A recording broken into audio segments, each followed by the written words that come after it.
The alarm never had a chance. Serena Wade was already awake when 5:30 rolled around, lying flat on her back in the dark, staring up at a water stain on the ceiling that had been spreading slowly for 3 months. She had memorized every edge of it by now. On bad nights, it looked like a hand reaching across the plaster. This morning, it just looked like what it was, damage that nobody was coming to fix. She sat up carefully, the way people do when they are trying not to disturb a silence that feels fragile. The apartment was small enough that you could stand in the middle of it and touch almost everything without moving your feet. A mattress on the floor, a folding chair that served as a nightstand, a hot plate on the kitchen counter next to a coffee mug that had a crack running down one side, sealed with a strip of clear tape she replaced every few weeks. On the folding chair sat a white envelope. She had placed it there the night before so she would not forget it, even though forgetting it was never going to be possible. She reached for it slowly and pulled out the single sheet of paper inside. The number at the bottom had not changed overnight, though some part of her had hoped it might. $23,000. She set the paper back down without folding it and sat on the edge of the mattress for a moment, her elbows on her knees, her hands loose between them. Outside, Atlanta was beginning to stir. A bus rumbled past 2 streets over. Somewhere down the hallway, a neighbor's radio was playing a gospel song, so quietly, it was mostly just a feeling coming through the wall. Serena was 24 years old.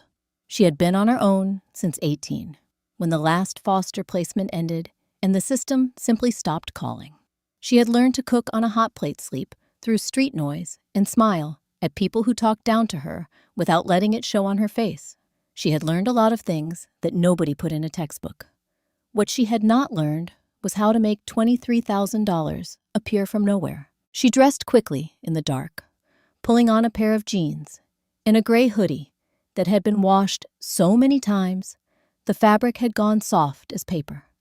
She tucked the envelope into her bag, drank half a cup of cold water from the tap, and left before the sun had fully cleared the rooftops. The bus ride across town took 40 minutes. She stood the whole way, holding the overhead rail, watching the city change block by block. The further east she rode, the wider the streets got, the cleaner the storefronts looked, the more the world started to feel like it belonged to someone else. The hospital was a large building set back from the street behind a circular drive. She had been coming here every day for the past 2 weeks. The woman at the front desk recognized her now and gave her a small nod as she passed through the sliding doors. Room 318 was at the end of a quiet corridor on the 3rd floor. She pushed the door open gently. Her younger brother, Danny, was 16 years old and small for his age. He was asleep when she came in, his head turned toward the window, one arm resting on top of the thin blanket. The machines beside his bed kept their steady patient rhythm. She pulled the chair close and sat down without waking him. She had raised Danny from the time he was 9. That was not something she talked about or expected anyone to understand. It was simply the shape her life had taken, the way a river takes the shape of whatever ground it runs through. A doctor she had spoken to several times before appeared in the doorway a few minutes later. He was a careful man who chose his words the way someone might carry something breakable across a room. He had kind eyes and the kind of voice that had clearly delivered difficult news before. He told her what she already half knew. The condition had progressed. The window for the procedure was narrowing. If it was not done within 21 days, the risks would increase significantly. He used phrases like, recommend strongly, and sooner rather than later, and we want to give him the best possible outcome. She listened to all of it and nodded at the right moments. After he left, she sat for a long while in the quiet of the room. Danny stirred, eventually blinking against the light. When he saw her, the corner of his mouth lifted.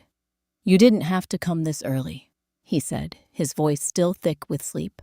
I know, she said.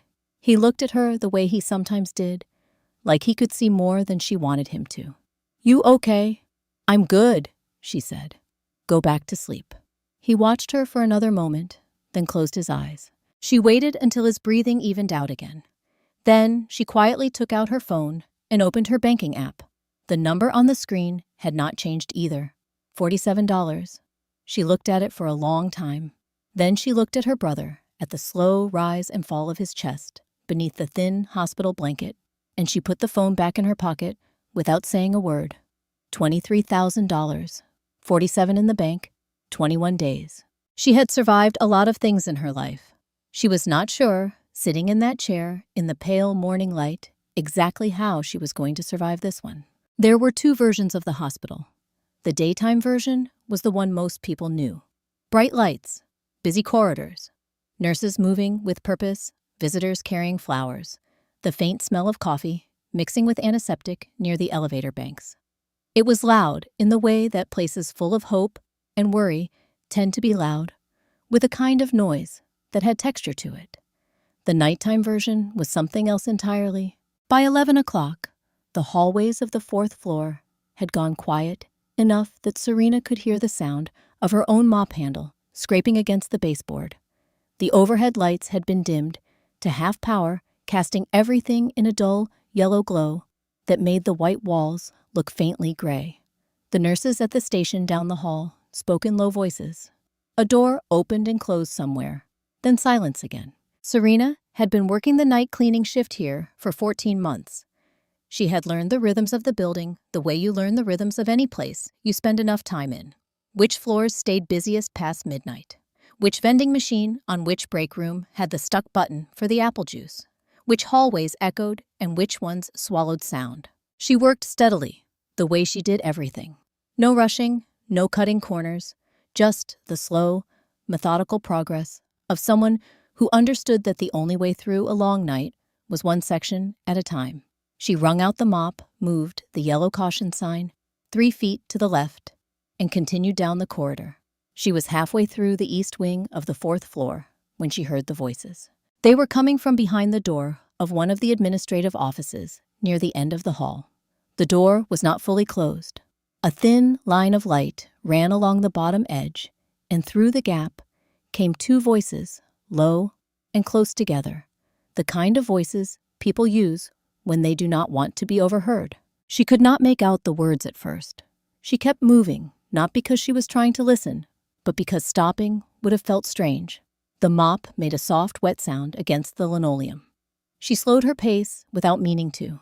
One of the voices belonged to a woman, confident, unhurried, the kind of voice that was used to being listened to. The other voice was a man's, lower and less certain, like someone who was agreeing to something he was not entirely comfortable with. She caught fragments, words that meant nothing on their own. Shipment, inventory, the end of the month, a number that sounded large.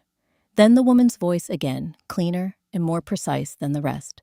Nobody is going to look twice at a night discrepancy. That's why we move it then. Serena did not stop walking. She reached the end of the corridor, turned the corner, and kept going without looking back. Her heart was beating a little faster than it had been a moment ago, though she could not have explained exactly why. People had business conversations at odd hours. Hospitals ran around the clock. She had probably misheard half of it anyway. She told herself that twice before she believed it. By 3 in the morning, the east wing was done, and the break room on the second floor was empty. She poured herself a cup of coffee from the pot that had been sitting since 10 and sat down at the small table near the window. She pulled a folded piece of paper from her hoodie pocket. It was not the hospital bill. She had left that one at home. This was something she had written herself, a column of numbers in her own handwriting, scratched out and rewritten so many times the paper had gone soft at the folds. Every dollar she currently made in a week. Every dollar that currently went out. The gap between the two figures, no matter how many times she reworked the math, remained the same. It was a number that did not shrink, no matter how many angles she approached it from. She thought about picking up a second shift at the laundry on Piedmont. She thought about the overtime policy the hospital had suspended 3 months ago. She thought about the overtime policy the way you think about a door you already know is locked out of habit more than hope. Outside the break room window, the city was still. A single streetlight cast a pale circle on the wet pavement below. Somewhere across town, Danny was asleep in room 3 one ate, the machines beside his bed, doing the steady, quiet work that his heart could not quite manage on its own. She refolded the paper and put it back in her pocket. Down the hall, a door opened and closed. Footsteps moved past the break room without slowing. She recognized the sound of those heels on tile, that particular brisk rhythm that never varied, regardless of the hour. The woman from the office on the 4th floor, she guessed. Heading somewhere without hesitation, the way people do when they are certain of where they are going, and equally certain that nobody will question them about it. The footsteps faded. A moment later, at the far end of the corridor, the last light, still burning behind an office door, went dark. The hallway went completely black. Serena sat in the break room with her cooling coffee and said nothing to no one, and the night settled back around the building like it had never been disturbed at all. 6 o'clock in the morning looked different from the 14th floor. From up here, Atlanta was still mostly dark. The city laid out below like a circuit board, with half its lights still running. The downtown towers reflected each other in the glass. The highways were just beginning to fill thin red lines, moving slowly through the gray. It was the kind of view that cost a great deal of money, and Marcus Caldwell had long since stopped noticing it. He was already dressed when his assistant arrived at 6:15. Dark suit, white shirt, no tie. He had been standing at the window for the better part of an hour with a cup of coffee that had gone cold in his hand, which was something his assistant had learned not to comment on. Marcus Caldwell was 47 years old and ran one of the largest privately held medical investment groups in the southeastern United States. Caldwell Medical Group owned stakes in 11 regional hospital systems, 3 specialty clinic networks, and a pharmaceutical distribution company that operated across 6 states. He had built most of it himself, starting in his early 30s, with a single urgent care facility in Buckhead and an amount of determination that his early partners had sometimes mistaken for stubbornness. The people who worked for him described him as precise, demanding, fair, but not warm.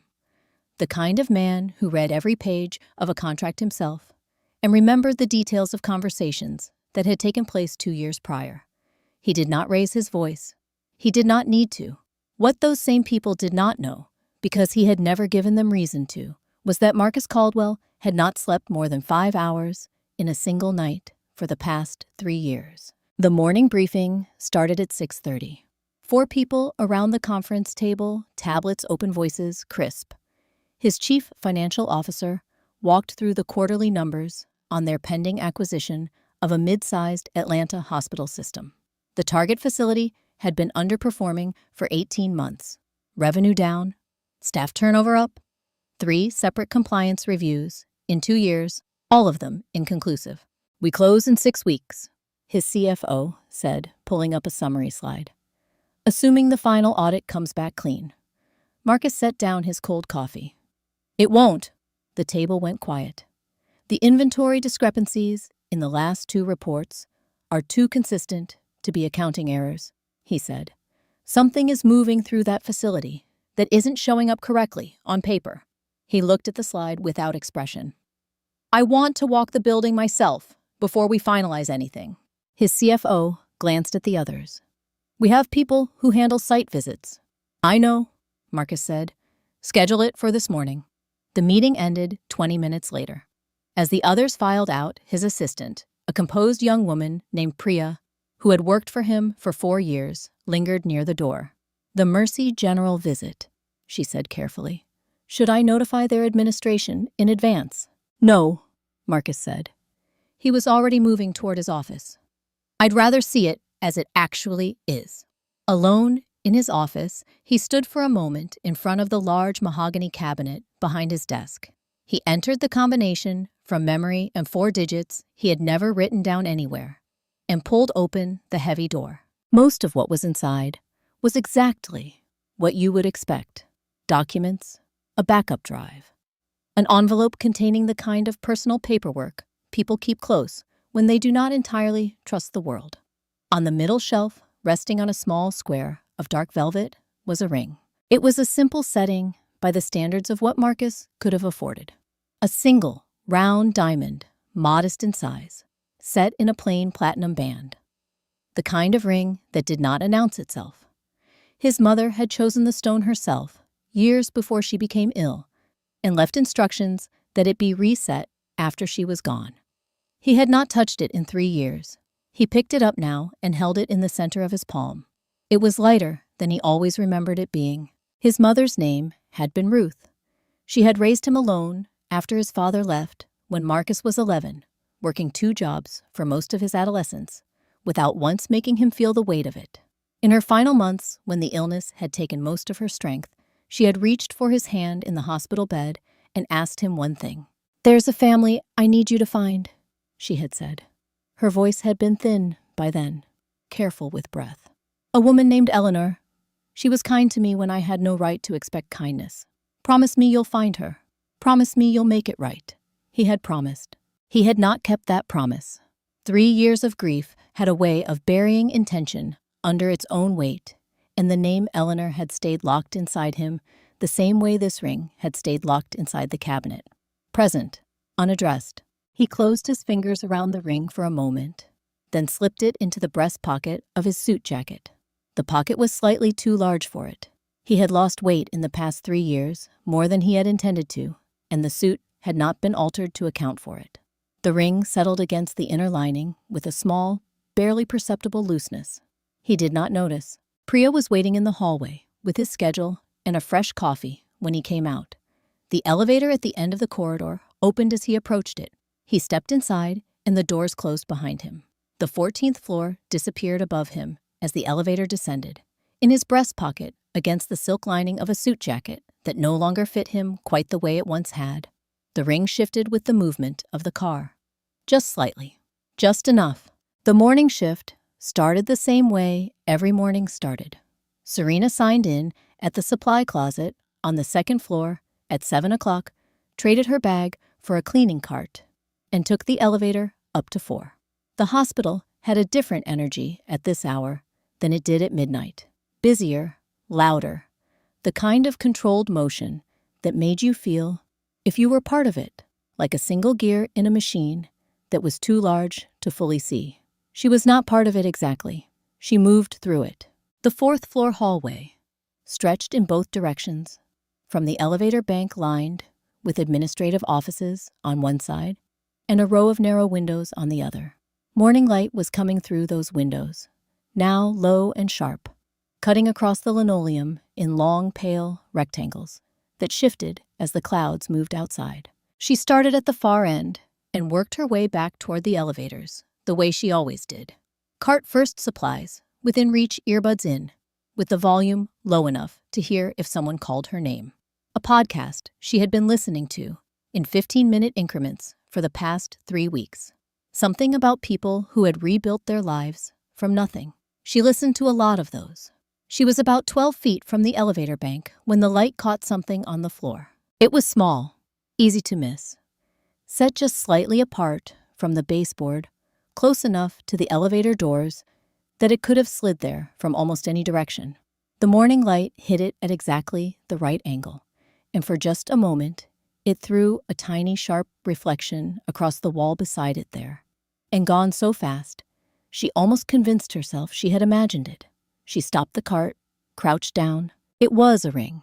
Plain band, simple setting, a single stone that caught the light, the way only certain things do, with a kind of quiet insistence that was hard to look away from. She picked it up carefully between 2 fingers and held it up. The stone was clear, flawless, as far as she could tell, which was not very far, because Serena Wade had no frame of reference for diamonds beyond what she had seen in other people's lives. But something about the weight of it, the way the metal felt between her fingers, the quality of the setting, none of it felt like costume jewelry. None of it felt like something that had been lost carelessly. She turned it slowly in the light. That was when she saw the inscription. It ran along the inside of the band, small and precise, the kind of engraving done by someone who had chosen every letter deliberately. She tilted it toward the window and squinted. The letters were there. She could see the marks of them, the faint variations in the metal's surface. But they were too small, and the light was moving, and no matter how she angled it, she could not make out what they said. She stood up slowly, the ring still in her hand. Down the hall, a door opened, and someone in scrubs walked past, without looking at her. A phone rang somewhere behind one of the closed office doors. The elevator beside her hummed and opened for no one, then closed again. She carried the ring to the supply closet at the end of the corridor and sat down on the low bench inside, pulling the door mostly shut behind her.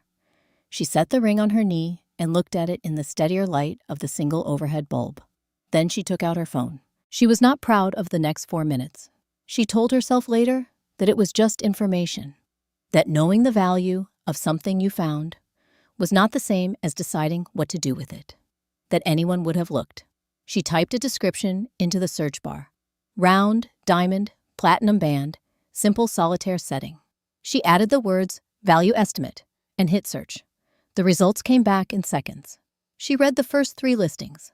Then she read them again. The numbers started at $38,000.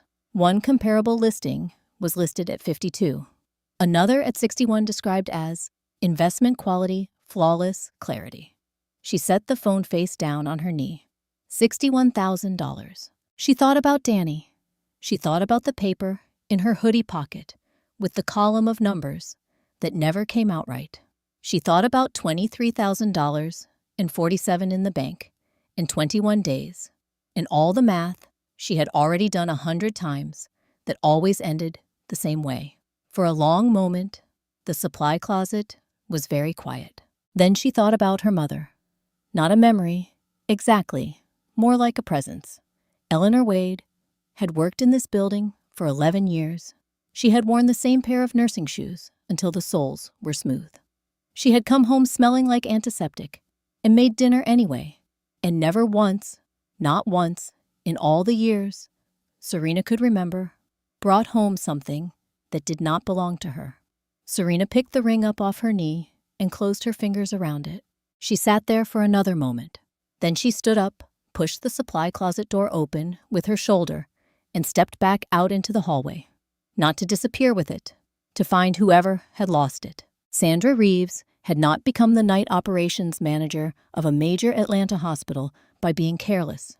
She had spent 19 years in healthcare administration, moving steadily upward through a series of positions that rewarded the same qualities she had always possessed in abundance: attention to detail, the ability to read a room, and an instinct finally developed over 2 decades for identifying the exact moment when a situation could be turned to her advantage. She was 51 years old, dressed as she always was, in a fitted blazer and dark slacks, her hair pulled back with the kind of precision that suggested she had been awake and composed for hours before anyone else arrived.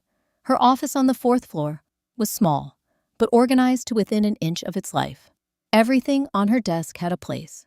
Nothing stayed where it did not belong. She had been at her desk since 6:45, working through a series of internal reports, when the alert came through on her monitor. A standard motion flag from the 4th floor corridor camera. She almost dismissed it without looking. She looked anyway. The timestamp read 7:04. The angle was from the camera mounted above the elevator bank, looking south down the corridor. The image was clear enough. A young woman in a gray cleaning uniform was crouched near the base of the elevator doors. Her back was partially turned to the camera, but the motion was unmistakable. She was picking something up from the floor, something small. She stood, held it up toward the window light, and examined it for several seconds before closing her hand around it and moving toward the supply closet at the end of the hall. Sandra leaned forward in her chair. She recognized the cleaning staff member. She had seen her on the floor before, the way you notice furniture or fixtures without really registering them. Young, quiet, the kind of worker who kept her head down and did not cause trouble. Until now, apparently. Sandra sat back and folded her hands on the desk.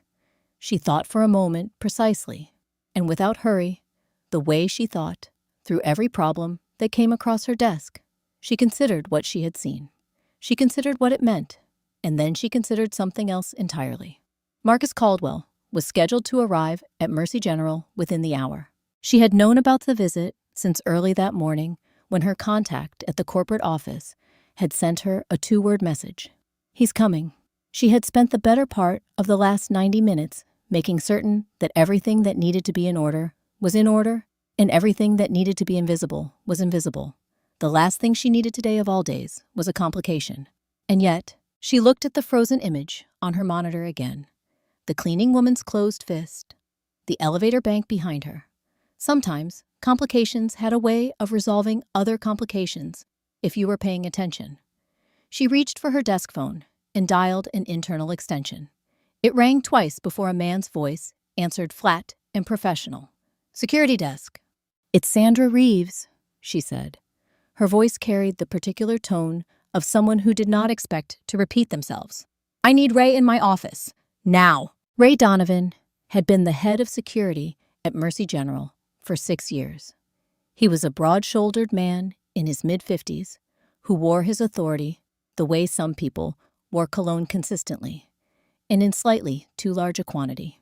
He arrived at Sandra's office in under 3 minutes, which told her everything she needed to know about how seriously he took her calls. She did not offer him a seat. "I need you to pull the corridor for footage from the last 30 minutes, she said, turning her monitor toward him. "Specifically this." She rewound to the timestamp and let it play. Ray watched the clip without speaking. When it finished, he looked at her. "A cleaning girl picked something up," he said. "She picked up something that belongs to a very important visitor who is arriving at this facility within the hour," Sandra said. "Something valuable, something that needs to be recovered before his arrival discreetly and without incident." Ray's expression shifted into the kind of professional neutrality that meant he was already calculating. "You want me to approach her?" "I want you to handle it," Sandra said. The distinction was deliberate, and Ray was experienced enough to understand it. "Before she reaches the front desk or leaves the building, and before Mr. Caldwell walks through those doors." Ray looked at the monitor one more time. Then he looked at Sandra. "And if she says she was going to turn it in?" Sandra picked up her pen and returned her attention to the papers on her desk. "People say a lot of things, Ray," she said without looking up. "What matters is what the camera shows." The implication settled into the room like something with weight. Ray straightened. He gave a single nod, the kind that meant the conversation was over, and the decision had been made.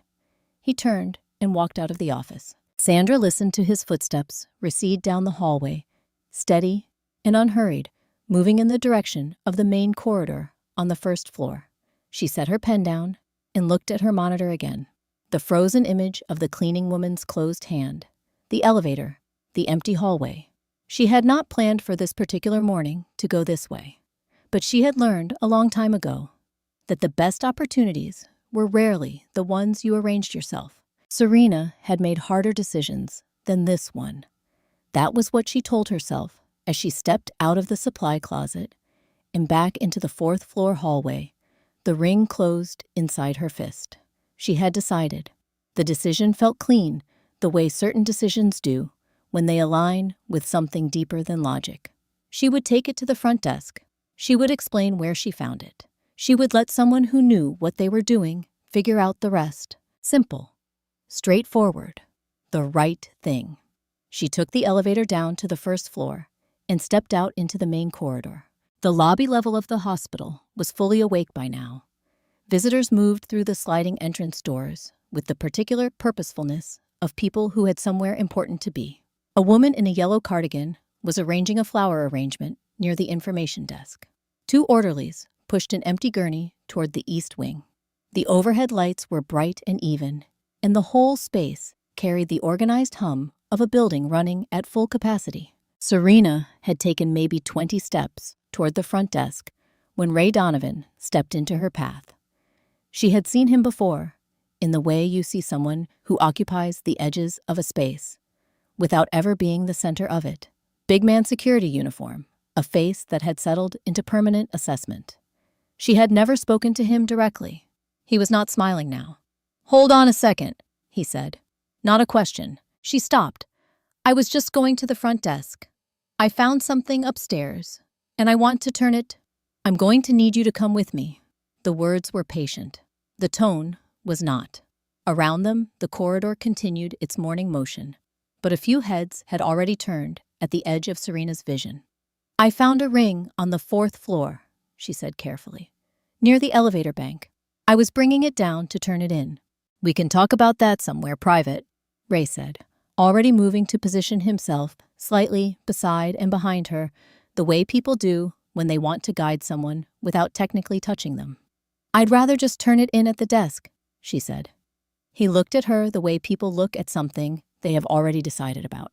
"Ma'am, I need you to come with me now." She did not move right away, and that hesitation, that single moment of standing still in the middle of the lobby was enough. The energy in the corridor shifted. It was subtle the way weather shifts before a storm, but she felt it. People slowing, eyes finding her. The particular quality of attention that gathers around the suggestion of something wrong. A second security officer appeared from the direction of the east hallway, taking up a position near the lobby entrance. Ray took a step closer. "She's one of the cleaning staff," someone nearby said, in a voice that was not quite a whisper. The front desk attendant had stopped what she was doing. Serena opened her hand and held the ring out flat on her palm, facing Ray. "I found it on the floor. I was returning it. That's all this is." Ray looked at the ring. Then he looked at her. "Where exactly did you say you found it?" "4th floor, near the elevators." "And you've had it since when?" "Since about 7 this morning." "It's 8 o'clock now." The implication in those 4 words spread through the space between them, like something cold. She heard it land. She saw it register on the faces of the 2 visitors who had slowed near the information desk, the woman in the yellow cardigan, the orderly who had stopped pretending to look somewhere else. "I was on my shift," she said. Her voice was steady. She needed it to stay that way. "I found it and I kept working because I didn't want to just leave my cart in the middle of the hallway. I came down as soon and then as my section was finished." "I understand," Ray said in the voice of someone who did not. "Is there a problem here?" The new voice came from behind her, measured and unhurried. Serena turned. Sandra Reeves was walking toward them from the direction of the administrative corridor, her expression arranged into something that looked like concerned professionalism. She was dressed in a charcoal blazer, a slim folder tucked under one arm, her heels making that precise sound on the tile that Serena recognized from the dark hallway the night before, though she had not known then whose heels they were. Ray spoke before Serena could. "This employee was found in possession of a valuable item belonging to a building visitor. She claims she found it on the 4th floor." Sandra looked at the ring on Serena's open palm. Something passed across her face, quick and controlled. "I see," she said quietly. "It's true," Serena said. "I found it near the elevators this morning. I was bringing it down to turn in at the front.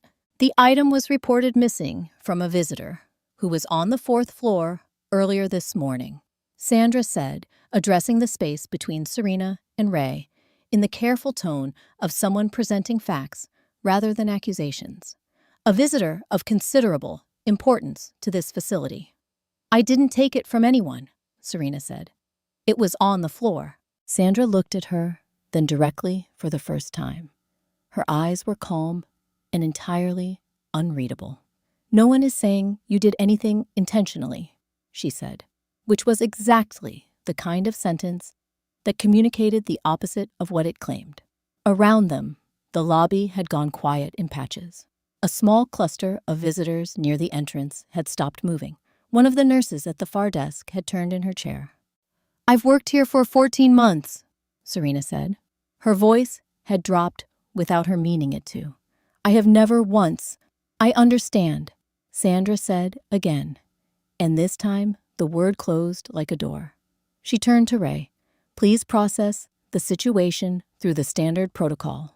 Then she looked back at Serena with an expression of practiced regret. "I'm going to have to ask you to surrender your access badge." The words did not fully land at first. "Your employment with the facility is being suspended, pending review," Sandra continued. "Effective immediately." The floor did not move. It only felt that way. Serena stood in the center of the lobby with the ring still sitting on her open palm, surrounded by strangers who had already decided in the way that strangers, in lobbies, tend to decide things quickly, and without enough information. She looked at Sandra. She looked at Ray. She looked at the ring. She surrendered her badge. Ray walked her to the exit, with his hand not quite on her arm, but near enough to make the direction clear. The sliding doors opened, the sound of the city came in, and the smell of rain already building in the clouds above the parking lot. The doors closed behind her. Atlanta was gray and warm and beginning to go wet. The first drops came down slow and scattered, the kind of rain that starts almost politely before it commits to something heavier. Serena stood on the top step of the hospital entrance, her bag on her shoulder, her badge gone, the ring still in her hand, because no one had actually asked her to give it back. She looked at it sitting there on her palm. Then she looked out at the parking lot, at the dark sky, pressing down over the city, and she stood very still while the rain began to find her. Dorothy Haynes had worked the nursing floors of Mercy General for 22 years. She was 63 years old, 2 years from retirement, and she had seen enough in those 2 decades to fill several books that she had no intention of writing. She had held the hands of people in their final hours. She had watched families receive news that changed them permanently. She had learned somewhere around year 8 that the best thing a person in her position could do was stay steady, keep moving, and not carry home more than she could set down by morning. She was not feeling particularly steady right now. She was sitting in the second-floor break room with a cup of tea that had gone cold, staring at the surface of the table. The break room was empty except for her. Through the narrow window above the sink, she could see a slice of the hospital's side entrance, and beyond it, the gray Atlanta sky pressing down over the parking structure. She had been on the 4th floor 40 minutes ago. She had seen the cleaning woman crouched near the elevator bank, picking something up from the floor. She had seen the look on the young woman's face when she stood, not the look of someone concealing something, but the look of someone genuinely uncertain about what to do next. Dorothy had been reading faces for 22 years. She knew the difference. She had also seen Ray Donovan heading toward the main lobby with the particular set to his shoulders that meant someone had sent him somewhere with instructions. She wrapped both hands around the cold cup and said nothing to the empty room. The break room door opened. Sandra Reeves did not come inside. She stood in the doorway with one hand on the frame, dressed for the morning in her charcoal blazer, her expression carrying that particular quality of careful pleasantness that Dorothy had learned over the past 2 years to be cautious of. "Dorothy," she said. Just the name. Nothing attached to it. Dorothy looked up from her cup. Sandra held her gaze for a moment. It was not a long moment. It did not need to be. Then Sandra's eyes moved briefly, almost imperceptibly, to the window above the sink, the one with the view of the side entrance, before moving back to Dorothy's face. She smiled, small, controlled. "Long night?" Sandra asked. "Long enough," Dorothy said. Sandra nodded once, the way you nod at something that has been understood without being said. Then she let go of the doorframe, and her footsteps continued down the hallway, unhurried and precise. Dorothy set her cup down on the table. Her hands were not entirely steady. She looked at the window. She looked at the table. She thought about the young woman's face near the elevator bank. And she thought about the thing Sandra had not said in the doorway just now. And she thought about the file that Sandra's predecessor had once placed in front of her in a different office in a different year. A file about an incident that Dorothy had reported and then been quietly advised to unreport. She placed both palms flat on the table. Then she picked up her cup and held it without drinking. Across the building in the main lobby, on the 1st floor, the sliding entrance doors opened at 8:34, and Marcus Caldwell walked in. He was not the kind of man who announced himself by arriving loudly. He did not need to. There was something in the way he moved through a space, a kind of focused quiet that people tended to notice and then find difficult to explain afterward. He wore a dark suit, no tie, and he was looking at the lobby the way a person looks at something they are already forming a professional opinion about. Priya, his assistant, had remained in the car. He had come in alone, which was intentional. Sandra appeared from the administrative corridor within 90 seconds of his arrival, which told Marcus something about how prepared she had been for him. She extended her hand with a smile that was warm in the way of things that have been practiced until they feel natural. "Mr. Caldwell," she said. "Sandra Reeves, Night Operations. We spoke by phone last month." "I remember," Marcus said. He shook her hand once and released it. "I appreciate you accommodating a last-minute visit." "Of course. We want the transition to go smoothly for everyone." She gestured toward the administrative wing. "I've prepared a summary of the department heads you'll want to—" "In a moment," Marcus said. He had stopped walking. His attention had moved to the large windows that lined the front of the lobby, the ones that looked out over the covered entrance and the circular drive beyond it. There was a young woman standing at the top of the entrance steps. She was not moving. The rain had started coming down with some conviction by now, and she was standing in it without an umbrella, her bag over one shoulder, her face turned slightly away from the building. Something about the stillness of her, the particular quality of someone who has just been told something that has not finished landing yet, pulled his attention and held it. She was wearing a gray cleaning uniform. Sandra had resumed speaking. Behind him, something about department restructuring and Q3 projections. He let the words continue without turning around. "There was an incident this morning," he said. Not a question. A brief pause. "A minor situation that was handled appropriately," Sandra said. "Nothing that should concern—" "What kind of situations?" Another pause. Shorter this time, but he noticed it. "A staff member was found in possession of a visitor's personal property. The item was recovered, and the employee's access was suspended, pending review." Marcus looked at the woman on the steps. The rain was coming down steadily now. She had not moved. "What was taken?" he asked. "A ring," Sandra said. "Quite valuable. It belongs to—" She stopped herself with the precision of someone catching a word before it falls somewhere inconvenient. "To a visitor with a significant relationship to this facility." Marcus turned away from the window. "She still has it," he said. Sandra blinked. "I'm sorry." He looked at her with the same expression he used in boardrooms when someone had presented him with a number that did not add up. "The woman on the steps," he said. "She's still holding something in her hand." The smallest thing moved across Sandra's face. He would not have caught it if he had not been looking for exactly that kind of movement. "I'm sure security will follow up," she said smoothly.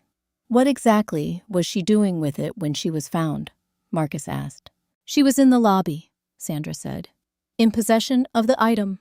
"Was she leaving the building?" "She was in the lobby," Sandra repeated. Marcus held her gaze for a moment. Then he looked back at the window. The woman on the steps had not moved. The rain had soaked through the shoulders of her uniform. She was looking at something in her open hand. "Why don't you start without me?" Marcus said. "I'll meet you in the administrative wing in 10 minutes. Sandra's expression did not change. "Of course," she said. Marcus walked toward the lobby exit. Behind him, he could feel Sandra watching, and he noted without showing that he noted it that she did not say another word. The rain had made up its mind by now. It came down in a steady sheet, the kind of Atlanta rain that did not announce itself dramatically, but simply arrived and stayed soaking through fabric and pooling in the low spots of the pavement with quiet persistence. The covered portion of the entrance extended only about 6 feet out from the doors, and Serena had drifted past the edge of it without noticing, or perhaps without caring. She was standing on the second step from the bottom, looking at the ring. She had been standing there for a while. She was not sure exactly how long.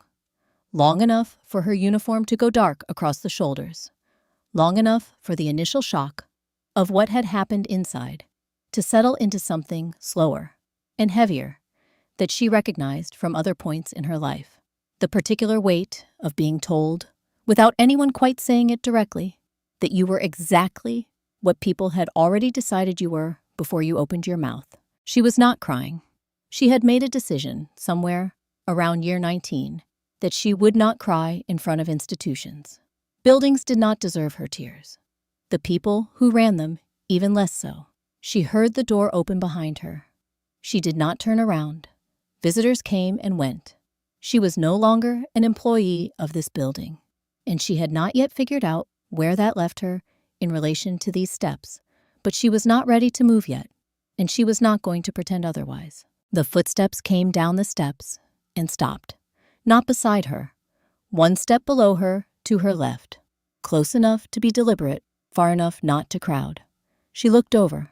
The man from the lobby, the one in the dark suit who had been standing at the window.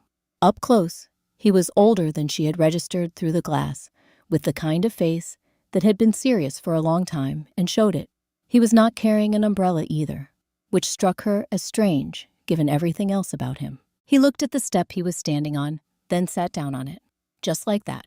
A man in what was clearly an expensive suit, sitting down on a wet concrete step, in the rain, outside a hospital, without hesitation and without explanation, as though it were a perfectly ordinary thing to do. Serena watched him for a moment. "You're going to ruin that suit," she said. "Probably," he said. They sat in the rain for a few seconds, without speaking. A car pulled through the circular drive and moved on. "You were watching from inside," she said. It was not an accusation, just an observation. "I was," he said. "Then you already know what they said happened." "I know what I was told," he said. "That's not always the same thing." She looked at him carefully. He was not performing concern. He was not leaning forward with his elbows on his knees, giving her the body language of someone trying to appear trustworthy. He was just sitting on a wet step in the rain, waiting, which was somehow more convincing than anything else he could have done. She looked back at the ring in her hand. "I found it on the 4th floor," she said, "near the elevator bank around 7 this morning.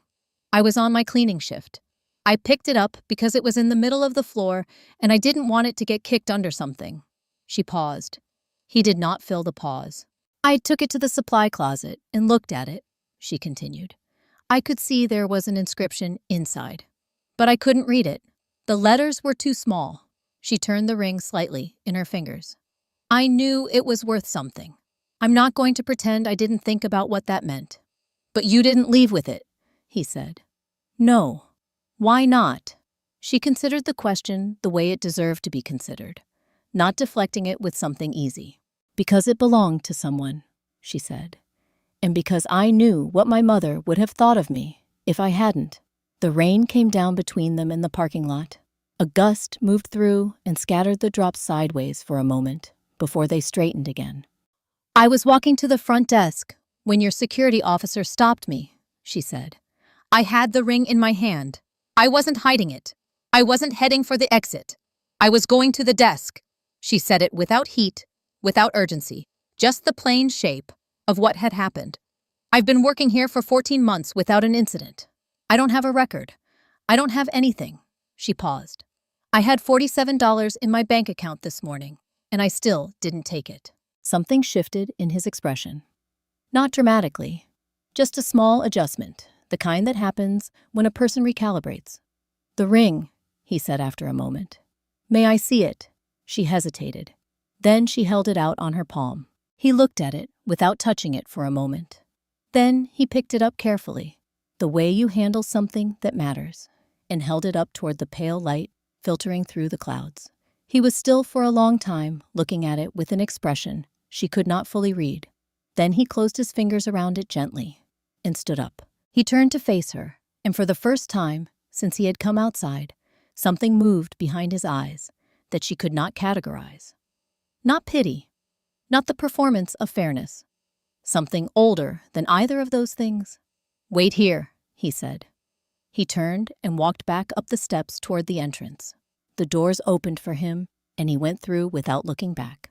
Serena sat on the wet step and watched the doors close. The rain kept falling. She pulled her bag closer against her side and looked at the place where the ring had been sitting in her palm, the small indentation it had left in her skin from holding it so long. She did not know who he was. She did not know what "wait here" meant from a man like that in a place like this, on a morning that had already gone so far in the wrong direction. But she stayed. Room 318 had a window that faced east, and by noon, the light coming through it had gone flat and gray, the morning rain still hanging in the air. Outside, even though the worst of it had passed, Danny Wade had been awake since 6. He was 16 years old and had spent enough time in hospital beds over the past 2 years to know their particular rhythms by heart. The way the morning shift change sounded different from the afternoon one. The way the hallway outside his room went quiet between 11 and noon, that brief lull before lunch carts started moving. The way time passed differently here than it did anywhere else, slower and more insistent, like it wanted you to feel every minute of it. He was not a boy who complained.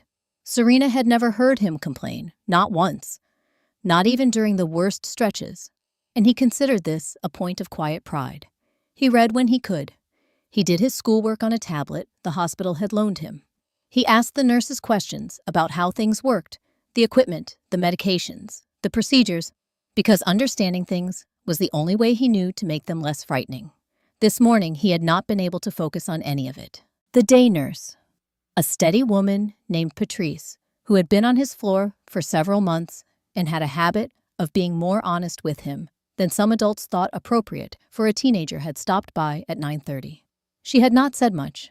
She had checked his chart, adjusted the drip on his IV, and then paused near the door on her way out.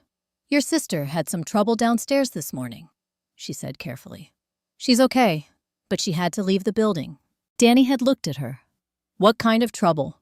Patrice had chosen her words the way careful people do when they are trying to tell the truth without alarming someone. A misunderstanding about something she found. Security got involved. She had met his eyes. "She didn't do anything wrong, Danny. I want you to know that." She had left before he could ask anything else. He had spent the next 2.5 hours lying in that bed with the flat gray light coming through the window, turning what Patrice had said over in his mind. A misunderstanding. Security. She didn't do anything wrong. He knew what that meant.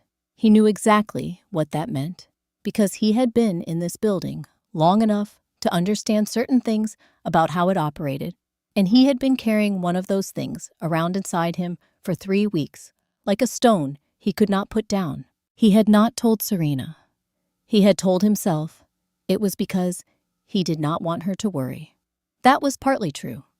The fuller truth, the one he had been less willing to examine directly, was that he was afraid. Not for himself exactly.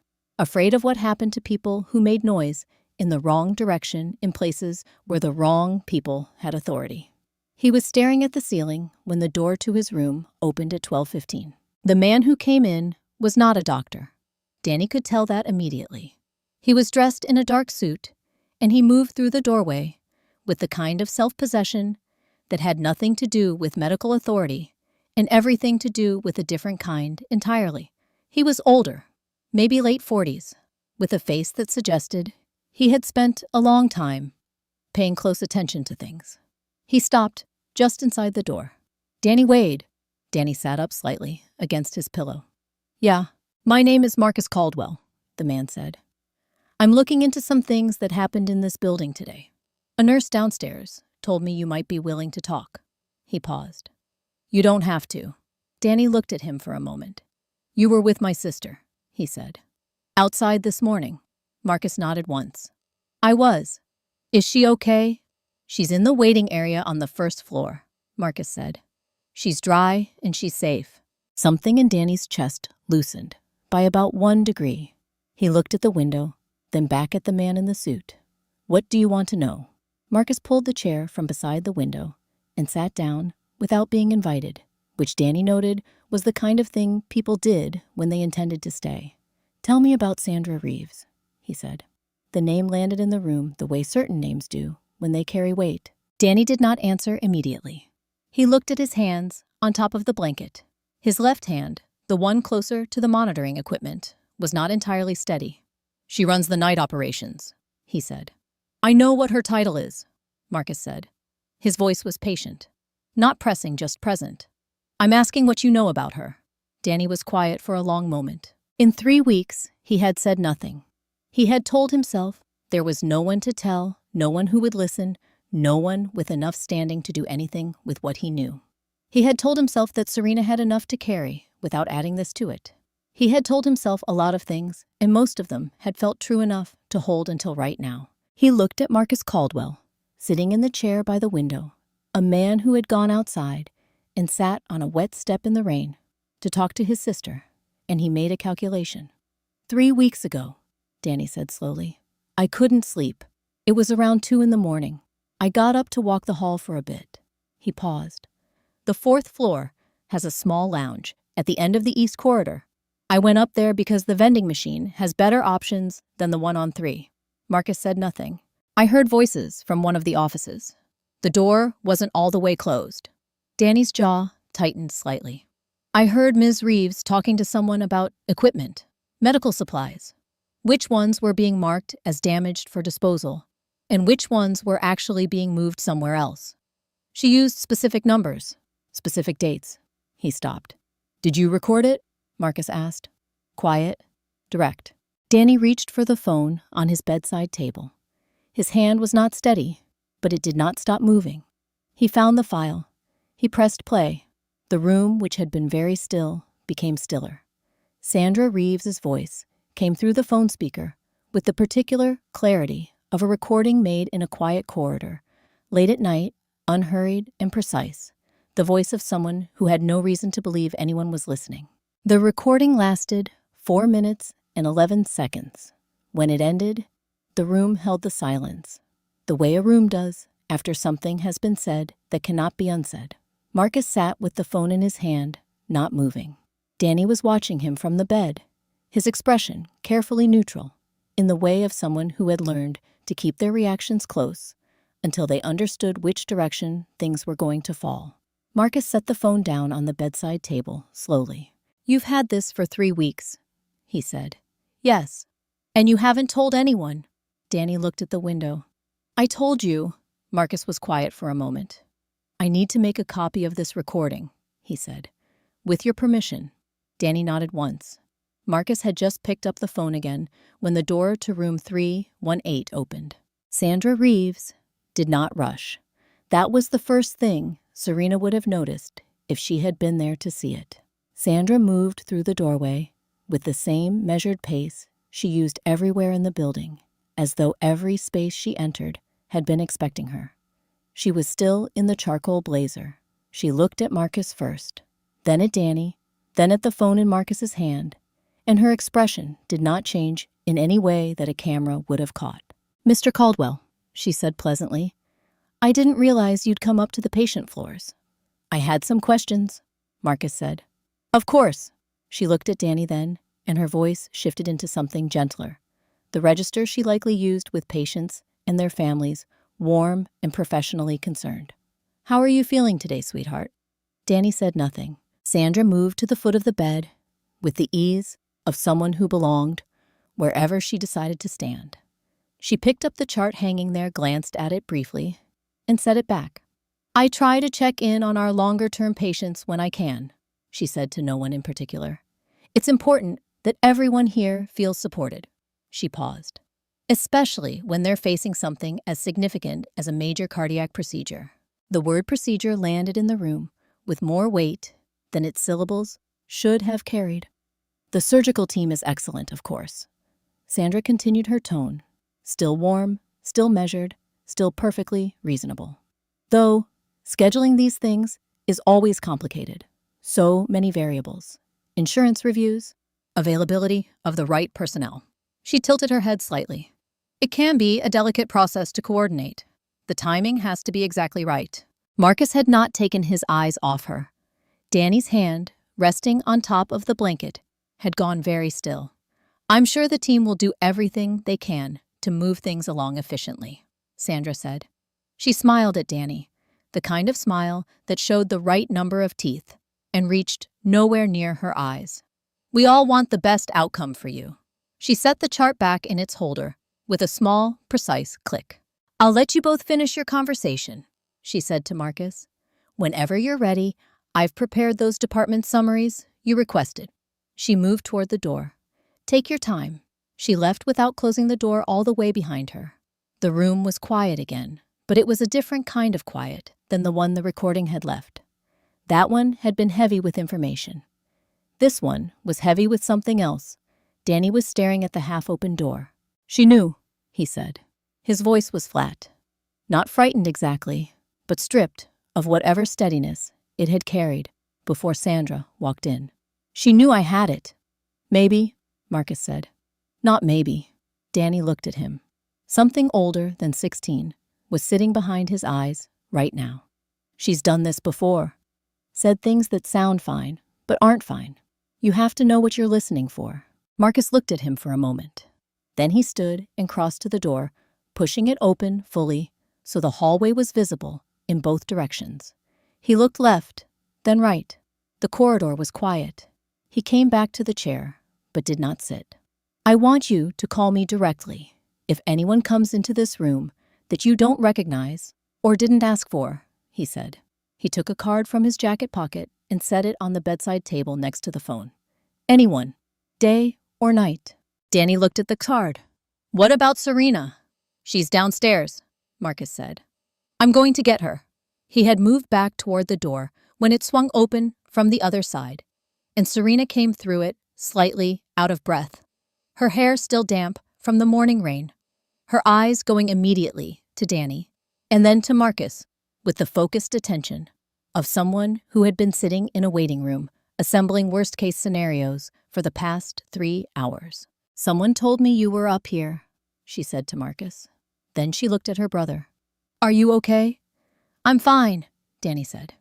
She looked at him the way she always looked at him, when he said that the look that meant she was taking inventory of everything his expression was doing, that his words were not.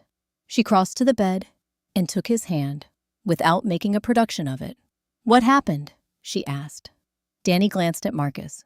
Tell her, Marcus said. While Danny began to speak, Marcus moved to the doorway and looked out into the corridor again. The hallway stretched in both directions, empty and fluorescent, and still, except at the far end of the east corridor, just at the edge of where the hallway turned, a pair of footsteps had stopped, not walking away, not approaching, just stopped. Marcus stood in the doorway and looked at the empty stretch of hallway and listened to the particular quality of a silence that had someone standing in it. He did not move. Neither did the footsteps. The footsteps moved, not away, forward. Marcus watched from the doorway of room 318 as the figure at the end of the east corridor came toward him slowly, and with the particular deliberateness of someone who had made a decision and was not going to unmake it on the way. He recognized her after a moment. The nurse from the second-floor break room that morning, the one Sandra had visited, with a smile that did not reach anywhere useful. She stopped a few feet away from him in the hallway. She was a tall woman, older, with the steady hands of someone who had spent decades doing careful work. Those hands were not entirely steady right now. I saw her pick it up, Dorothy said. Her voice was low. The young woman, this morning, 4th floor near the elevators. She picked it up off the floor and stood there looking at it. She wasn't hiding. She wasn't moving toward any exit. She paused. I've been in this building for 22 years, and I know the difference between someone taking something and someone finding something. Marcus looked at her for a moment. Why didn't you say something earlier? Dorothy met his eyes without flinching. Because I was afraid, she said, and I'm not proud of that. The honesty of it settled between them without requiring a response. Will you say it again? Marcus asked. In front of the right people. Dorothy straightened. That's why I'm standing here. The hospital administrator's name was Gerald Fitch, a careful man in his early 60s who had run Mercy General for 11 years and had developed over that time a finely tuned instinct for when a situation had outgrown its initial description. He had been told at 8 that morning that a routine employee theft had been handled efficiently. By 2 in the afternoon, he was sitting behind his desk looking at a considerably different picture. Marcus sat across from him. Dorothy sat to Marcus's left, her hands folded on the table. Serena had been asked to wait outside in the hallway, which she had agreed to, without argument, positioning herself in a chair directly beside the door, in a way that made her continued presence unmistakable. Sandra Reeves stood near the window. She had not been offered a seat, and she had not asked for one. Dorothy spoke first. She was precise and unhurried, the way people are when they have been rehearsing something in their head for hours and have finally decided to say it out loud. She described what she had seen on the 4th floor that morning. The young woman crouching near the elevator bank. The way she had stood and examined what she found before carrying it toward the supply closet. The direction she had been walking when Ray Donovan intercepted her. Sandra listened without interrupting. When Dorothy finished, Sandra turned to Gerald Fitch with an expression of measured patience. "Dorothy has worked here a long time," she said, "and I have great respect for her. But what she's describing is an interpretation of events, not a verification of them. The camera footage shows—" "Which camera footage?" Marcus asked. Sandra paused. "The lobby footage, which shows the employee in possession of the item." "I've requested all available footage," Marcus said. He looked at Gerald Fitch. "Including the 4th floor corridor cameras. All of them. And the administrative access logs showing who reviewed or modified those files in the past 24 hours. Gerald Fitch looked at Sandra. Something shifted in the room. It took the hospital's IT security officer 40 minutes to pull the complete file. He brought it in on a laptop and set it on Gerald Fitch's desk without making eye contact with anyone in particular. The footage from the 4th floor, East Corridor, timestamp 6:41 in the morning, showed the hallway empty. Then it showed Sandra Reeves walking the length of the corridor alone, pausing near the elevator bank and placing a small object on the floor near the baseboard. Then it showed her walking away. Nobody spoke for a long moment. Sandra's expression did not collapse. It was more precise than that. It rearranged very slightly into something that had let go of one strategy and not yet settled on another. There's clearly been a misunderstanding about what that footage— "The financial records," Marcus said to Gerald Fitch without looking at Sandra. "The inventory discrepancies your compliance team flagged in the last 2 audits. I'd like those pulled as well." Gerald Fitch nodded once to the IT officer who was already reaching for his tablet. The financial records took less time. The pattern they showed was not subtle once you were looking at it directly. High-value medical equipment, logged as damaged and marked for disposal, over a period of 22 months. The same equipment appearing in the purchasing records of 3 separate third-party vendors, all of them registered within the past 2 years. The signature on the disposal authorizations consistent across every entry. Sandra Reeves. Dorothy had been looking at the table. She raised her eyes now and looked at Sandra with an expression that was not triumph and was not anger. It was something quieter and more final than either of those things. The expression of someone who had been carrying a weight for a long time and had just set it down somewhere it could not be picked back up. Gerald Fitch removed his glasses and set them on the desk. He looked at Sandra for a long moment. "I'm going to need your badge and your access credentials," he said.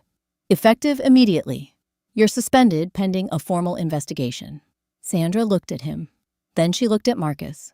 Then she picked up her bag from where it rested against the window frame, with the same unhurried precision she brought to everything, and walked to the door. She opened it. Serena was sitting in the chair, directly outside her back straight, her hands quiet in her lap. She looked up when the door opened. Sandra stopped in the doorway. She looked at Serena for a long moment, not with fury, not with embarrassment, with the particular cold steadiness of someone filing information away rather than reacting to it. Her gaze moved over Serena's face, the way you look at something you intend to return to later at a time and place of your own choosing. Then she walked past her down the corridor. Her footsteps receded slowly, unhurried, until the end, and then she turned the corner and was gone. Serena sat in the chair and let out a breath that had been waiting somewhere inside her chest since 8 o'clock that morning. Inside the office, Marcus was already reaching for his phone. Before he left Gerald Fitch's office, Marcus had asked Serena one question. Not about the ring, not about Sandra, or the investigation, or what happened next. He had stepped into the hallway where she was sitting and asked simply if she had somewhere to go that evening. She had looked at him with the careful expression of someone deciding how much to trust a thing that had not yet had time to prove itself. Then She had told him she had a place. He had asked if he could come by later, that there were some things he wanted to go over with her directly away from the building. She had given him the address. It was the first time in a long time that she had given anyone an address without feeling like she was handing over something that could be used against her. Bankhead sat about 4 miles west of downtown Atlanta, far enough from the city's polished center that the two places felt like they existed in different versions of the same map. The streets here were older and more worn, the buildings closer together, the light different in a way that had nothing to do with the actual position of the sun. Marcus's driver pulled up to the address at 7:12 in the evening. Marcus got out alone. The building was a 2-story structure with exterior walkways and a parking area that needed resurfacing. The number Serena had given him corresponded to a unit on the 2nd floor, accessible by a staircase, with a metal railing that had been painted over several times without ever quite hiding what was underneath. He had been in many buildings in his life. He had never been in one quite like this, not for a long time, and the distance between that long time ago and right now settled over him briefly on the stairs. Serena opened the door before he knocked. She had changed out of the cleaning uniform into jeans and a dark sweatshirt, and she looked more herself in them, or at least more like the version of herself that existed outside of institutional spaces. She stepped back to let him in without ceremony. The apartment was small. That was the first thing, and there was no way to process it without registering it. Small, in the way that meant every object in it had been chosen, because it served a function, because there was no room for anything that didn't. A mattress on a low platform frame, a folding table that served as both a desk and a dining surface, a hot plate, a single window that looked out over the parking area and let in the yellow light of the lot below. Marcus stood inside the door for a moment and said nothing. He was not performing reaction. He was simply letting the room be what it was. That was when he saw the photograph. It was taped to the wall above the folding table at eye level, the kind of placement that meant it was the first thing you saw when you sat down and the last thing you looked at before you left. A printed photograph, the edges slightly faded in a thin frame that had been bought for function rather than decoration. A woman in nursing scrubs, standing in what appeared to be a hospital corridor, smiling at the camera with the slightly self-conscious smile of someone who did not often have their picture taken. She looked to be in her mid-40s.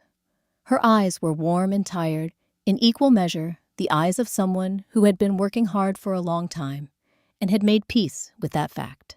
Marcus looked at the photograph for several seconds without speaking. Something in his chest moved, not dramatically, quietly, the way things shift when a piece of information lands somewhere it was already waiting to land.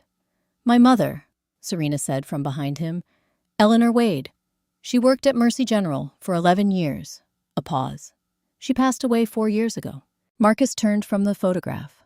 He looked at Serena's face and found there what he had expected to find, the particular grief of someone who had learned to carry loss without setting it down, because setting it down completely was not something the world had offered them space to do. "What did she do there?" he asked. "Specifically." "Night nursing. 3rd and 4th floors mostly." Serena moved to the table and sat down. "She worked doubles a lot toward the end, before she got sick." She looked at her hands. "She never complained about it. That was just who she was." Marcus was quiet for a moment. Then he reached into the inside pocket of his jacket. He had been carrying the envelope since that morning, the same way he had been carrying it for 3 years, without opening it. It was a standard, legal envelope, cream-colored, his name, written on the front in handwriting he recognized as his mother's, the letters formed with the careful deliberateness of someone for whom writing had become an effort. His mother's attorney had given it to him the week after the funeral, with the explanation that Ruth had left instructions for it to be kept sealed until Marcus felt ready. He had never felt ready. He had put it in the cabinet beside the ring and left it there for 3 years, in the same way you leave a door closed when you are not certain what is on the other side of it. He set it on the folding table. Serena looked at it, then at him. "My mother left this for me," he said. "I haven't opened it." He paused. I think I was waiting for a reason. He sat down across from her at the small table, the envelope between them. Outside the window, the parking lot light buzzed softly. Somewhere down the exterior walkway, a door closed.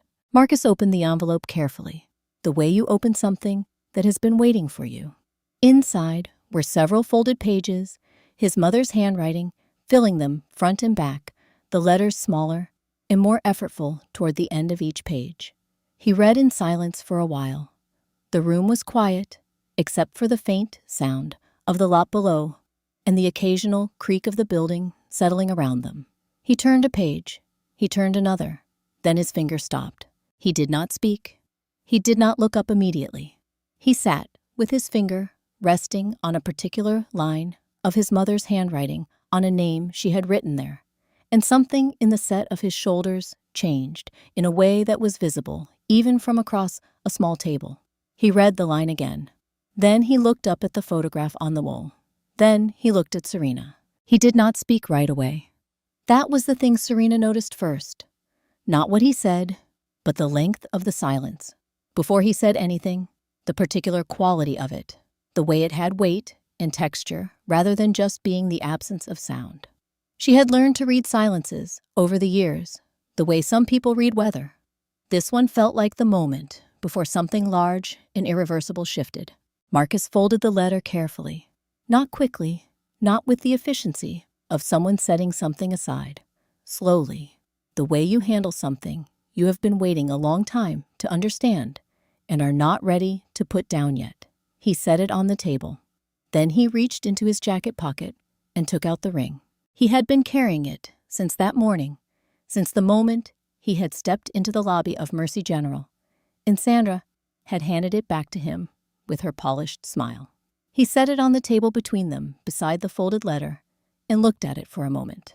My mother wrote about a woman, he said.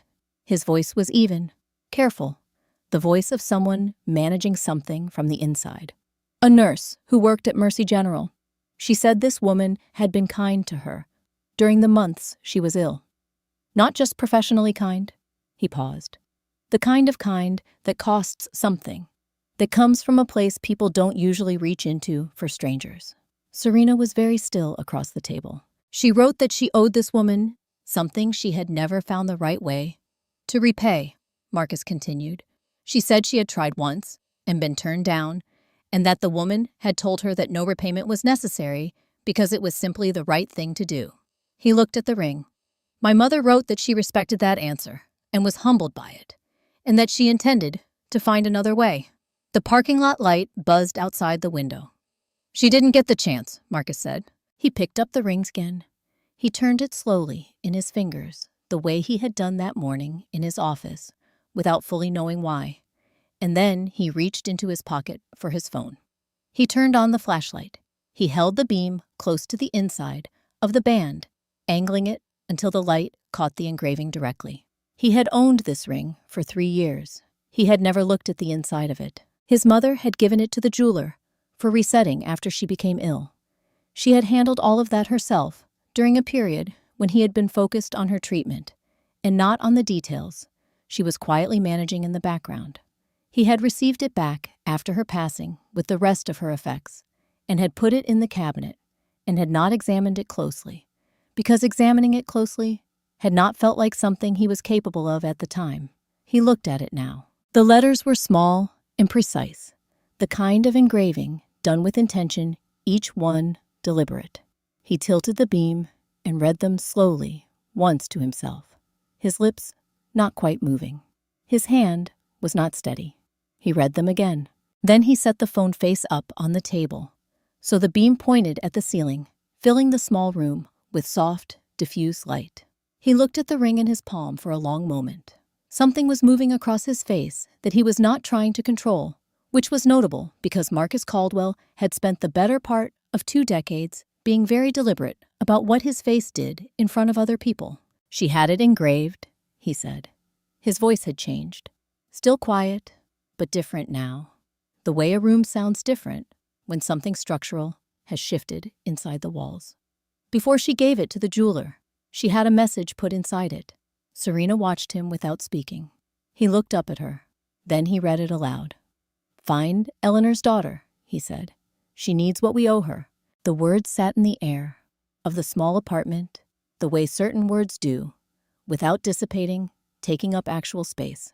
Serena did not move. She heard the words. She heard them a second time in her head, the way important things tend to repeat themselves until they are fully received. She looked at Marcus, at the ring in his open hand, at the letter folded on the table, at the photograph of her mother on the wall above it. Eleanor's daughter. Marcus's jaw tightened once, briefly. Then, something behind his eyes gave way in the manner of something that had been held under considerable pressure for a considerable amount of time. It did not happen loudly.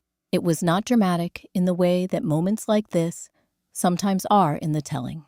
It was quiet and private and entirely real, the way grief tends to be when it finally finds the opening it has been looking for. He lowered his head slightly. His shoulders moved once. That was all. Serena sat across the small folding table from one of the most powerful men in Atlanta, in her 20-square-foot kitchen area, under the photograph of her mother in nursing scrubs, and watched him grieve, a promise he had almost kept too late. She did not look away.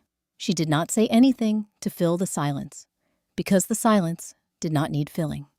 She had spent enough years alone with grief to understand that it did not need to be managed, only witnessed. After a while, without deciding to, she reached across the table.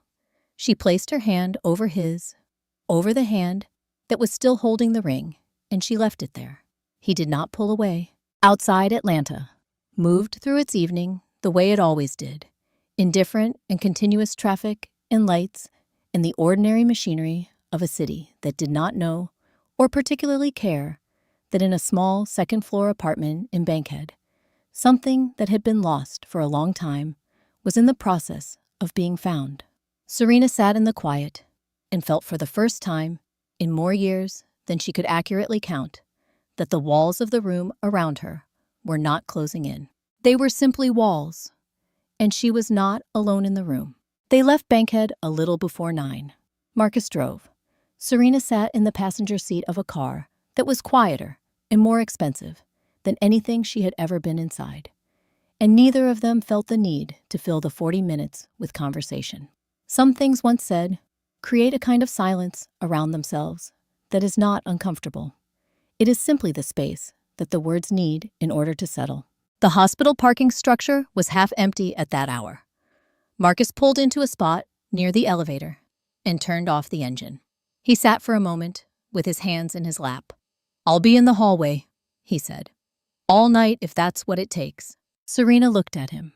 She had spent 24 years learning not to trust offers like that, the ones that sounded unconditional. But something about the way he said it, without performance, without waiting for her to thank him, made it land differently than offers usually did. She nodded once and got out of the car. Dr. Anand met them on the 3rd floor at 9:20. He was a compact, precise man who carried his authority lightly and spoke to Serena the way she had always wished medical professionals would speak to her directly, without softening things into shapes that were easier to hold but harder to understand. The procedure was scheduled for 6 in the morning. The surgical team had reviewed Danny's most recent results and were prepared. The window they had been working toward had arrived, and the conditions were as favorable as they were going to get. He answered Serena's questions one by one patiently until she had no more questions left. Then he shook her hand and left them to the evening. Marcus stopped at the door to room 318. "I'll be just outside," he said. Serena went in alone. Danny was awake. He was sitting up slightly against his pillows, the tablet on his lap, though the screen had gone dark, the way screens do when they have been ignored long enough. He looked at Serena when she came in, and she could see that he had already been told, probably by Patrice, probably in that same careful, honest way Patrice told him most things. She pulled the chair close and sat down. For a while, they did not say anything. This was not unusual for them. They had always been able to sit together in quiet, without it becoming awkward, which was something Serena had read once, was a sign of genuine closeness, though she had never needed a book to tell her that. I should have told you, Danny said eventually. About the recording. Serena looked at her hands. I kept telling myself I was protecting you, he said. That you had enough going on. He paused. But that wasn't all of it. I know, she said. I was scared, he said. Not with the particular emphasis of someone making a confession, but flatly, the way you state a fact you have already examined from every angle. I didn't know who to tell, or whether telling would make things worse. And then, every week that went by made it feel harder to say. Serena was quiet for a moment. You were 16 and alone in a hospital room at 2 a.m, she said. You heard something you shouldn't have heard, and you didn't know what to do with it. She looked at him. I'm not angry at you, Danny. He looked at her, with the expression he sometimes got, the one that was too old for his face, and had been there since he was 9 years old, and they had first ended up in the same placement, and he had learned faster than any child should have to that the world was not reliably safe. I'm sorry anyway, he said. I know, she said. She reached over and straightened the edge of his blanket, the way she had been doing since he was small. A habit that had nothing to do with the blanket and everything to do with the need to do something with her hands when words were not quite enough. Marcus told me something tonight, she said carefully, about his mother and our mother. Danny looked at her. She told him quietly and without rushing what had been in the letter, what the ring had said, what Eleanor had done for a woman she barely knew, and what that woman had spent the rest of her life trying to find the right way to return. Danny listened without interrupting, which was always how he listened to things that mattered to him. When she finished, the room was quiet for a while. Mom never told us, he said finally. No, Serena agreed. That sounds like her. It did. It sounded exactly like her, so precisely like her, that both of them felt the truth of it land in the same place at the same moment, and neither of them tried to say anything after that for a little while. Outside in the corridor, the hospital moved through its nighttime rhythms. Footsteps, the soft percussion of equipment being wheeled past. Voices kept low out of consideration for the hours. The particular hush that falls over places where people are waiting for morning. Marcus sat in the chair beside the door to room 318 with his jacket folded over his arm and his phone face down on his knee. He did not check messages. He did not make calls. He sat and let the hours pass, the way you sit through something that requires your presence rather than your action. A nurse he did not know passed him at midnight and offered him a cup of coffee without asking who he was or what he was doing there. He thanked her and held it until it cooled and drank it anyway. At 2 a.m, the light under the door to room 318 went dark. He stayed. At 3:30, a different nurse came by with the quiet efficiency of someone doing a check and moved on without disturbing anything. He stayed. The hallway went through its darkest hour, somewhere around 4, that particular stillness that exists between the end of night and the beginning of morning when the building seemed to hold its breath. Marcus sat in the chair with his jacket across his knees and his hands loose and his eyes open, and he thought about a woman named Ruth who had raised him alone and worked 2 jobs and asked him one thing before she left. He thought about Eleanor Wade in her nursing scrubs, smiling a tired smile at a camera in a hospital corridor. He thought about a girl who had found something in a hallway and chosen, when she had every reason not to give it back. At 4:58, the overhead lights in the corridor shifted upward by 1 degree of brightness. The day shift was beginning its approach. At 5 o'clock exactly, a door at the end of the hallway opened. A nurse in blue scrubs came toward him, pushing a small prep cart, moving with the focused quiet of someone beginning a procedure that had been planned for a long time and was finally here. She stopped at the door to room 318. She looked at Marcus briefly, without surprise, the way hospital staff look at people who have clearly been there all night. Then she knocked softly and pushed the door open. "Danny," she said gently into the room. "It's time." The doors closed at 6:14, wide double doors, swinging shut, with a soft sound that carried more finality than its volume suggested. One moment Danny was there, turning his head on the wheeled bed to find Serena's face in the corridor. The next moment, the doors were closed, and he was gone, and there was only the hallway and the particular stillness that follows when something you have been dreading and hoping for in equal measure has finally begun. Serena stood in front of those doors a moment longer than necessary. Then she turned and walked to the waiting area. Marcus was already there, standing near the window with a cup of coffee, looking out at the early morning light coming up over the parking structure. He had changed his shirt at some point during the night, which meant he had gone to his car, which meant he had planned for the possibility of staying. She had not asked him about that. She sat down, and he remained where he was, and that was enough. Dorothy arrived 20 minutes later. She came in street clothes, rather than scrubs, a dark coat over her arm. She had come from home, which meant she had made a specific decision to be here. She looked at Serena directly. "I hope it's all right that I came," she said. "Yes," Serena said. Dorothy sat down, set her bag on the floor, and folded her coat across her lap. She did not offer reassurances. She did not say that everything was going to be fine. She simply sat, which was more useful than most things people said in waiting rooms. The three of them held the room together, in the particular way of people connected by a single point of uncertainty. The morning news played quietly in the upper corner of the room. A weather report, a traffic update, the smell of the coffee machine running continuously. Then the segment changed. The anchor turned to a news story with a slight shift in posture. The text at the bottom of the screen read, "Mercy, General Administrator, taken into custody in ongoing fraud investigation." Marcus turned from this window. The volume was low, but the footage was clear. The exterior of the hospital. A statement from the district attorney's office. A photograph of Sandra Reeves in the corner of the screen, composed and professional, which looked different now, framed the way it was. The story lasted 90 seconds.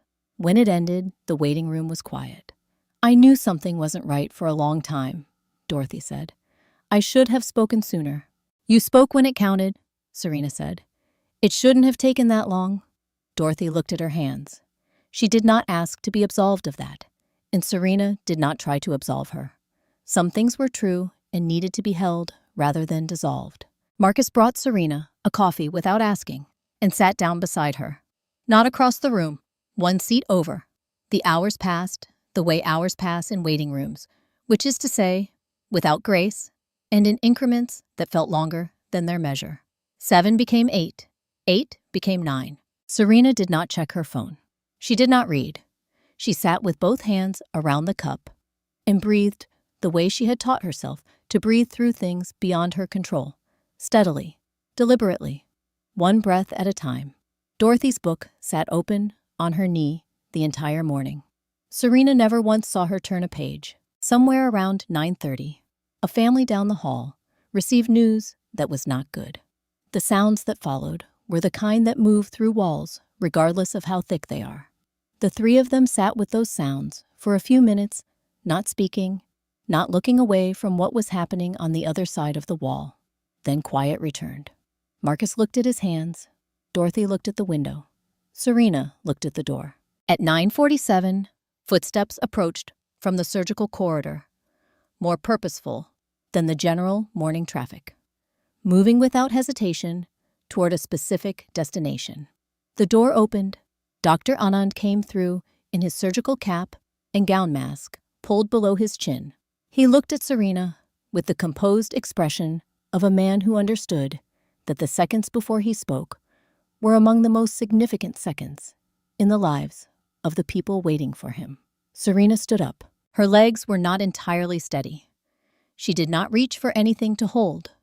She stood on her own and looked at Dr. Anand across the small room and waited for whatever was coming the way she had been waiting for things her entire life, with everything she had and no certainty about what she would find on the other side. Dr. Anand looked at her for exactly 1 second before he spoke. "The surgery was successful," he said. "Danny came through it well. He's in recovery now." The waiting room did not change. The chairs were the same chairs. The television in the corner was still running. The The coffee machine was still making its small sounds along the wall. Everything in the room remained exactly as it had been for the past 4 hours. Serena sat back down, not because she chose to. Her legs simply made the decision before she did, folding beneath her, until she was back in the chair, with her elbows on her knees and her face in her hands. And the sound that came out of her was not quite crying and not quite anything else with a clean name. It was the sound of something that had been held under pressure for a very long time, releasing all at once, finding the only exit available to it. Marcus crouched down in front of her chair. He did not touch her shoulder or tell her it was okay. He simply lowered himself to her level and stayed there present and steady, the way he had been steady all morning. Dorothy set her hand on Serena's back once briefly. Then she stood and stepped into the corridor to give the room some air. Dr. Anand spoke quietly for another minute or two, explaining what the next hours would look like, what to expect when Danny woke, what the coming days of recovery would involve. Serena listened with her face still in her hands and heard every word, because she had always been able to do that, hold herself together in the places that mattered, even when the rest of her was doing something else entirely. When he finished, he shook Marcus's hand and left. The room was quiet. Serena lifted her face from her hands and looked at the ceiling for a moment. Her eyes were red, and her breathing was still uneven, but something in her expression had shifted in a way that had nothing to do with sadness. She looked Marcus, thought like someone who had been carrying a structure on her back for so long, she had stopped noticing the weight of it and had just been told she could put it down. "Can I see him?" she asked. "Soon," Marcus said. "They'll come for us." She nodded and sat back in the chair and looked at her hands in her lap. Marcus remained where he was, still crouched at her level. He reached into his jacket pocket. He set the ring on the armrest beside her. She looked at it. The diamond caught the flat morning light coming through the waiting room window, throwing the same small, quiet reflection it always did, indifferent to everything that had happened since the last time she had held it. "My mother put that message inside it," Marcus said, "because she knew she was running out of time to do what she had promised to do herself." He looked at the ring on the armrest. "She wanted Eleanor's daughter to have it, not as a payment for what your mother did, not as charity for what you've been through." He paused. "As belonging." Serena looked at the ring. She thought about the 4th-floor hallway and the morning light catching something on the floor. She thought about the supply closet and her phone and the numbers that had come back on the screen. She thought about standing in the rain on concrete steps, not knowing what came next. She thought about a folding table in a small apartment in Bankhead and a letter that had been waiting 3 years for the right moment to be opened. She thought about her mother in nursing scrubs, smiling at a camera in a hospital corridor, never once mentioning to her daughter that she had done something worth remembering. That sounded so exactly like her. Serena picked up the ring. She held it in her palm the way she had held it on the 4th floor that morning, in the same hand, in the same building, though everything else about the moment was different. She looked at the stone and the plain platinum band and the inscription inside that she still could not read without the light from Marcus's phone. And she understood in the way you understand things that arrive through the body before the mind catches up that this object had been moving toward her for a long time, long before she found it on a floor, long before she decided to give it back, long before any of the days that had led her to this particular chair in this particular room. She closed her fingers around it gently. A different nurse appeared in the doorway. "Ms. Wade," she said, "your brother is asking for you." Serena stood up. Her legs held her this time steadily and without question. She looked at the ring in her hand. Then she looked at Marcus, who was standing now too, his jacket back on, his expression carrying something she had not seen on his face in the hours she had known him. Not relief exactly, something quieter and more permanent than relief. The look of a person who has finally done the thing they were supposed to do. Then she looked through the doorway, toward the corridor that led to recovery, toward the room where Danny was awake and waiting. She had spent 24 years being afraid of what came next. Afraid of the next bill, the next loss, the next door closing, the next version of being told she did not belong somewhere. Standing in the waiting room doorway, with the ring warm in her closed hand, she searched for that fear, the way you search for something you have misplaced. She could not find it. She walked through the door. 3 months later, Atlanta was having the kind of morning it occasionally produced in late autumn. The sky was a clean, unhurried blue. The trees along the street had turned their colors unreasonably bright, as though the city had decided to make up for lost time. Serena noticed all of it on her way to the kitchen. The apartment was different now. Not larger, but different in the way spaces change, when the people living in them are no longer bracing constantly for what comes next. A small table by the window with 2 chairs instead of 1. A bookshelf with actual books. A coat rack by the door with more than 1 coat on it, because Danny had come home 3 weeks after his procedure and had not left since. She could hear him from the kitchen, the specific sounds of a 16-year-old getting ready for school. A drawer, something dropped and retrieved. The bathroom door twice. "You have 12 minutes, she called. "I know," he called back in the voice of someone who had not checked the time. She smiled at the counter and poured her coffee. The nursing program had started 6 weeks ago. 2 years at a community college, 20 minutes away, funded, in part, by a scholarship through the Caldwell Medical Foundation for students demonstrating academic promise and financial need. Serena had read the eligibility criteria 3 times before accepting it, looking for the part that felt like charity. She had not found that part. The coursework was harder than she expected and more interesting than she anticipated. She studied at the small table by the window. After Danny went to sleep, her notes spread around her in the organized disorder of someone learning to hold more than they previously had room for. She thought about her mother sometimes while she studied, not with the hollow ache that used to accompany those thoughts, but with something steadier. Eleanor Wade had worked those same floors, learned those same procedures. The core of the work had not changed. Show up, pay attention, treat people like their suffering matters. Serena thought that was probably the point. Dorothy had retired at the end of September. There had been a small gathering in the second-floor break room sheet cake, and a signed card, and quiet well wishes from people who had worked beside her for years. She and Serena had coffee together on the first Thursday of every month now at a diner on the west side that served biscuits worth the drive. They talked about the program, about Danny, about Dorothy's morning walks now that her schedule had opened up. They did not often talk about the events of that day in September. They did not need to. Some things are settled not through discussion, but through showing up consistently afterward. The breakfast place Marcus had chosen was a small spot in Inman Park that had been there for decades and had no interest in being discovered by anyone who had not already found it. Wooden booths, coffee that arrived without asking. He was already there when she arrived, which she had come to understand was simply how he operated. He set his phone face down on the table when she came in, which was another thing she had come to understand about him.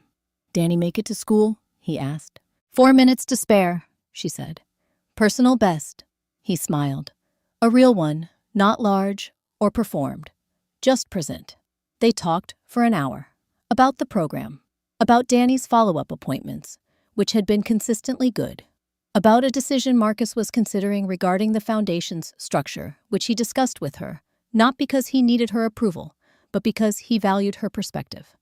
She was still getting used to that. When she left, she walked to her car in the autumn light and sat for a moment with her hands in her lap before starting the engine. The city moved around her ordinary and continuous. She let it. Back at the apartment, the afternoon had gone gold and quiet. Serena sat at the table by the window with her nursing notes spread around her. The ring rested on the table to her right where she kept it while she studied. The diamond caught the late light and held it without drama, just present the way it had always been. She reached for the framed photograph that had lived on her wall since before she had owned a wall worth putting it on. Her mother's face, the tired, warm eyes, the self-conscious smile, the uniform that Serena now recognized differently than she had 3 months ago. not as a symbol of exhaustion, but as a choice. Something Eleanor had kept choosing year after year because it aligned with something in her that could not be argued with. Serena set the frame down gently beside the ring.